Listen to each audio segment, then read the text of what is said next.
fait appel à vous ce soir parce que depuis 30 ans, vous colportez une parole dont le sens n'est pas forcément relayé.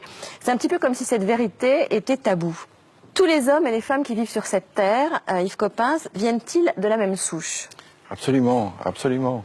Tous les premiers hommes sont apparus en Afrique et depuis les premiers hommes, on considère qu'il y a eu 100 milliards d'êtres humains sur la Terre.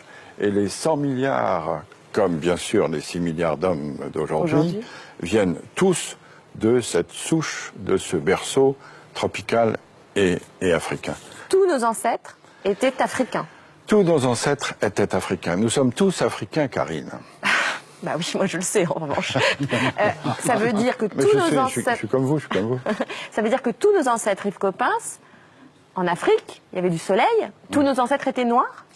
Tous nos ancêtres étaient certainement bruns, parce que, étant donné l'ensoleillement de l'Afrique, et étant donné probablement la peau nus qu'ils avaient il y a 3 millions d'années, ils ne pouvaient pas être autrement que bronzés. Tous les ancêtres, des Danois, des Espagnols, de tout le monde, etc., étaient noirs. Oui. Pourquoi ça ne se sait pas, à votre avis? Vous le dites, vous, depuis 30 ans. Ben, oui, mais ma petite voix ne porte pas suffisamment. J'ai une voix confidentielle.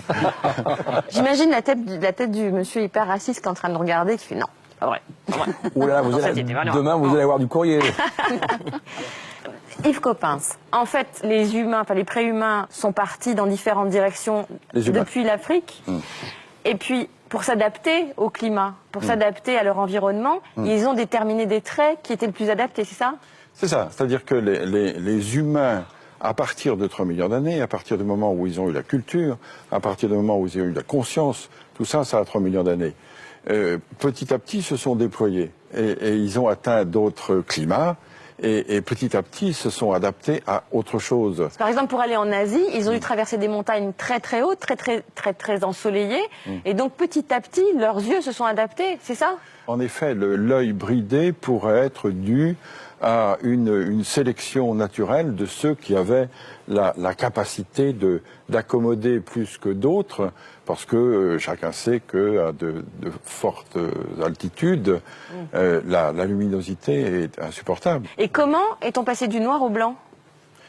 Là aussi, c'est un gradient de couleur, un gradient de coloration, c'est-à-dire qu'avec moins d'ensoleillement, on avait nécessité d'avoir une peau avec un écran moins fort pour que la synthèse de la vitamine D, qui est la synthèse de croissance, puisse se faire.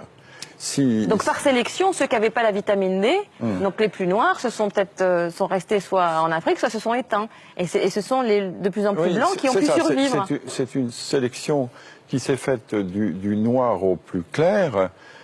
Si on a un écran de mélanine là où il n'y a pas beaucoup de soleil, la vitamine D ne se synthétise pas et on ne grandit pas. Et du coup, ça gêne évidemment la croissance et le développement de population. Donc le blanc pour vous, c'est pas une couleur? Le blanc, c'est une décoloration. Les blancs sont décolorés pour vous? Oui, je suis un décoloré. Ah oui. Et l'œil bleu, c'est épouvantable ce que je vais dire. C'est un œil qui n'a pas de couleur, c'est le fond qui se reflète. Ah, c'est intéressant. Bah non. Bah si.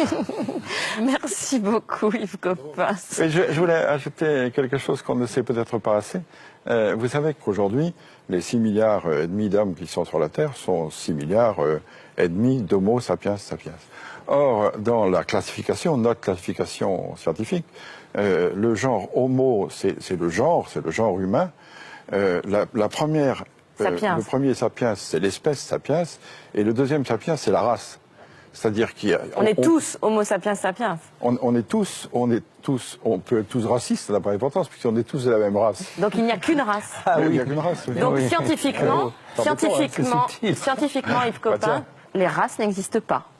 Oui, c'est ça. C'est-à-dire que scientifiquement, les races de 36 000 animaux existent toujours, mais en ce qui concerne l'humanité, il y a pour le moment sur la Terre une seule race humaine, qui est la race sapiens, de l'espèce sapiens, du genre Homo.